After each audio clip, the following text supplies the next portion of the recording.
Today we're doing part 2 of relations and functions. And to start, we're going to recall from unit 1 how to evaluate an expression. So number 1, it's 4x plus 2, and I want to evaluate this or figure out what it equals when x is 10. So you guys should know this. You plug in 10 for x and just work that out using the order of operations. So that would be 40 plus 2. That would just be 42. Same thing on example 2, I would just take that expression and I would plug 16 in where y was. I'd figure out what was on top, that's 12 divided by 3, that would just equal 4. Okay, so all I was doing was plugging in a number for a variable. Now, that's essentially exactly what we're doing today. We're looking at functions again today, so remember that's just a specific type of relationship that gives one y value to each x value. And like I said, essentially all we're doing is plugging numbers in. It's just a matter of like deciphering that that's what they're trying to tell you to do. So we're going to be looking at what's called a function rule today. And all that is that's just an equation that describes this specific type of relation or function. So it sounds really fancy, you guys, but if it's an equation, it has an equal sign. So all they're going to do is they're going to take something like this 4x plus 2, and they're going to say like y equals 4x plus 2. Which, that's not that fancy, that's function rule. We're used to seeing equations like that. All that is that tells you what to do to the x value to get the y value. Function rule. Now, what's weird to you, because that's not weird, that equation. What's weird today is maybe this thing called function notation. So to write a function in function notation, all you do is you change the y to this f parentheses x looking thing. Okay, I just take y out and I put f parentheses x in. Now, to say this out loud, and I'm going to note this, you don't say f parentheses x, you say f of x. Okay, that's how you would say that out loud, so you'll hear me say that a lot. Now, you can't be confused by the letter f in this. F is not a variable. It's not something you're solving for that you need to get by itself. It just represents the name of the function. Okay, so writing something in function notation, that's what I'm going to do on these two examples here. Honestly, it's as easy as you just take y out and you put f of x on the left-hand side where it was sitting. You leave the right-hand side alone. This is called function notation. Now, the reason we replace y with f of x, y is a function of x. So remember, x is independent. It kind of stands alone as it is what it is. Y depends on x. It's dependent. So y is a function of x. So it's just the name, the f part. Don't be weirded out by that. Honestly, again, on number 2, I would just take the y out and I would replace it with this f of x thing. And that's called function notation. If you can accept the fact that f of x is the same as y, this won't be that weird. But people have a hard time accepting that, so therefore they make it weird. Now, like I said, really all we're doing is plugging numbers in for x and solving them for the y. It's just a matter of just figuring out that that's what they're telling me to do. So let's practice evaluating a function, not just an expression. Okay, so I'm going to evaluate the function. You're going to see f of x replaced with something like f of 2. So instead of x in parentheses, they might put 2 in parentheses. All this means is that you need to replace the x, it's not x anymore, with the number 2. And you're going to put 2 into the function rule. So check out example 1 here. The function is f of x equals negative 5x plus 25, and I want to find f of negative 2. You guys, if you can do these top 2 examples, you can do any of these. It's just a matter of figuring out what these directions mean. When they say find f of negative 2, all they want me to do is plug in negative 2 where x sits and work out what that equals. It's writing it that makes people all freaked out and flustered. So f of negative 2 just means what does the function equal when you plug in negative 2 for x. Okay, so I can write it on the left-hand side like that, but really all I'm caring about is the right-hand side. I just need to work that out in my calculator, and I have the answer. Now, negative 5 times negative 2 is positive 10 plus 25. So the function, when I plug in negative 2, the answer is 35. Now, technically, I can bring this left-hand side down, and that's my answer. But this is where people get all weirded out. They think that you need to solve for f and divide by negative 2. But remember, f is not a variable. You're not trying to solve for that. That's just the name. That's just the function. When you plug in negative 2, you get 35. Okay, so try not to be all weirded out by the way that that looks. Now, I'm going to give you a little visual because visuals always help. You can draw this. You don't have to. But think of a function as like a machine here. So we're going to call this is very fun of me, a function machine. So basically, I'm going to put an x value in. So maybe on this one I put in negative 2. So we call that the input value, remember. So you're going to put an input value, an x value, into the function machine. The function rule is this negative 5x plus 25. So I'm going to put negative 2 in. I'm going to use the function rule to figure out what to do to the input value. So in this case it was multiply by negative 5, then add 25.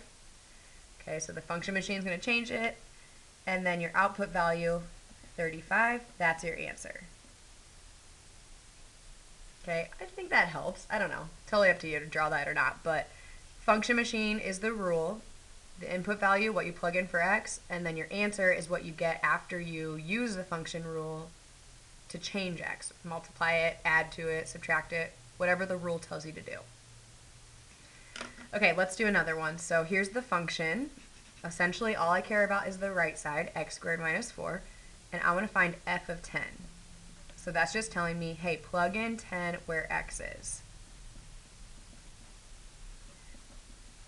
The left-hand side tends to weird people out, but this is just saying when I plug in 10 to the function, this is what I'm going to do. So I would do 10 squared is 100 minus 4, that's 96. So the function, when I plug in 10, I get 96. Don't do anything from there, that's the answer. Okay, example 3 is a little different, but same concept. They give me two functions. So they give me f of x and they give me g of x. If there's two in one problem, they'll just switch up this first letter so you know that they're different. They just name them with a different letter. And I want to find f of 8 plus g of 3. So f of 8 is just a number. G of 3 is just a number. They want me to find the two numbers and then add them together. So let's do f of 8 first. F of 8 just means come to the function that was called f, so that's this one. And on the right-hand side, I'm going to plug in 8 where x was sitting. And then I work that out, so that's just negative 8 plus 2. Okay, so that's negative 6. So f of 8 is negative 6. Now I want to figure out g of 3. So that means go to the function that's called g. On the right-hand side, I'm going to plug 3 where x is. And work out that number, so that would be 9 plus 4, so that's 13. And then they wanted me to add those two numbers together. So my final answer, negative 6 plus 13, would be 7. Okay, I want you guys to try number 4. Same idea as number 3. See what you get. On the back, so there's other types of examples of this. Really, it's all the same thing. You're just plugging a number into the function rule. So they want me to evaluate or figure out what the function rule equals and to find the range for the given domain. Now remember that the range is the y values, we learned that last time, and the domain is the x values. So really, in other words, you've been given 3 x values, and you're just being asked to find the 3 y values that go with it. So I know this kind of stinks, but you have to plug in all 3 of these x values one at a time into the function. So you also can plug it into the left-hand side because that's just you kind of like naming what you're doing. So I'm going to plug in -4 first. So when I find f of -4, so that's just what does the function equal when you plug in -4 for x. So I'm really focusing on the right-hand side here. And I've got absolute value. Don't we love that? So be real careful. You've got to figure out what's inside the bars first. So 2 times -4, that's -8. And the absolute value bars would make that +8. I'll show you in the calculator just because I don't want to write down every step because then it'll get super busy with my work. So the bars will make it +8, and then you just subtract 15. Hopefully you don't need a calculator for that, but that would give you -7. So that's my first range value. That's my first y value. Okay, remember f of x, that's the same thing as y. Don't be weirded out by that. Okay, now I need to plug in 0. So the function when I plug in 0, I would do 2 times 0, absolute value of that, -15. So 2 times 0, that's just 0. The absolute value of 0 is 0. Then when you subtract 15, you would get -15. And then last one, plug in 3. Notice I don't care about this side. Like I'm not doing anything with that side. That's just the name. When I plug in -4 to the function, 3 into the function. Don't worry about that. You just work out this. So the absolute value of 6, 2 times 3 is 6, is 6 minus 15 is -9. Okay, so now I'm going to list my range values. So I'm going to write them from smallest to biggest. That'd be -15, -9, and -7. Ran out of room. Okay, so I want you guys to try then this next one. Same thing, they give you the domain, they give you the x values. You just have to one at a time plug them in to get the 3 y values that would go with it. All right, at the bottom, again, it's all the same thing. I'm just plugging numbers in. It's just like a different way of writing that, and it's a different look to the problem. So this is going to be really important for the next lesson. The next lesson, we're going to start to graph functions. And to do that, we need to make a table of values. So they just want me to complete each table using the function rule. So I've got the function rule. On number 1, it's just this y equals 1/2 x minus 3. And I need to complete the y values of the table. They're giving me the x values to plug in. So again, same idea. All I have to do is plug in these numbers one at a time where x is. Okay, save yourself a lot of work here. Use your calculator. You can use your own calculator from here on out. And if you have the same one that I have right here, watch how easy this can be. So I'm going to plug, that's 1/2, do the ABC button. I'm going to plug in -4 first. You have to use parentheses when you plug a number in. So I'll kind of write it on this one. All I have to do is figure out what that equals. Sure, I can do that by hand, but you guys, if you have the calculator, let it do the work for you. So I'm going to plug it in exactly like it looks and hit equals. So that's my first y value.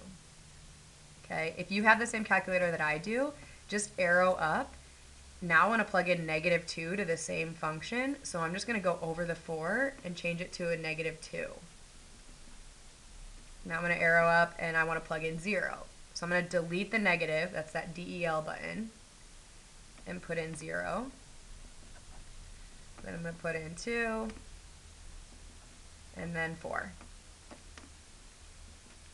Okay, so you can like fly through these if you have this good calculator, and you just arrow up, change the function, and you're good.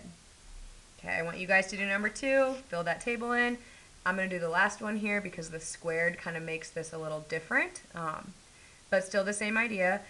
Do not be worried that instead of y, they used f of x. Remember, those are interchangeable. They mean the same thing.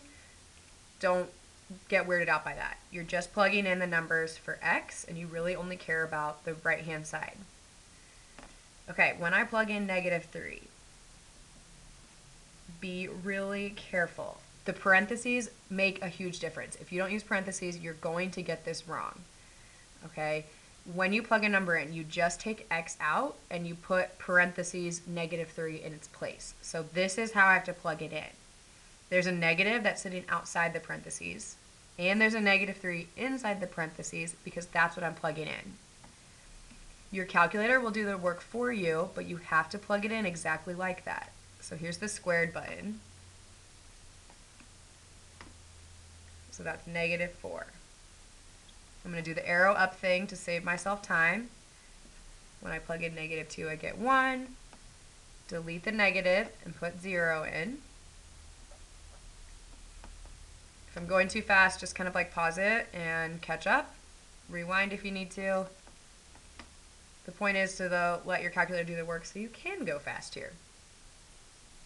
Okay, so plugging in numbers for x was really all I just did. It's just a matter of understanding like the math language.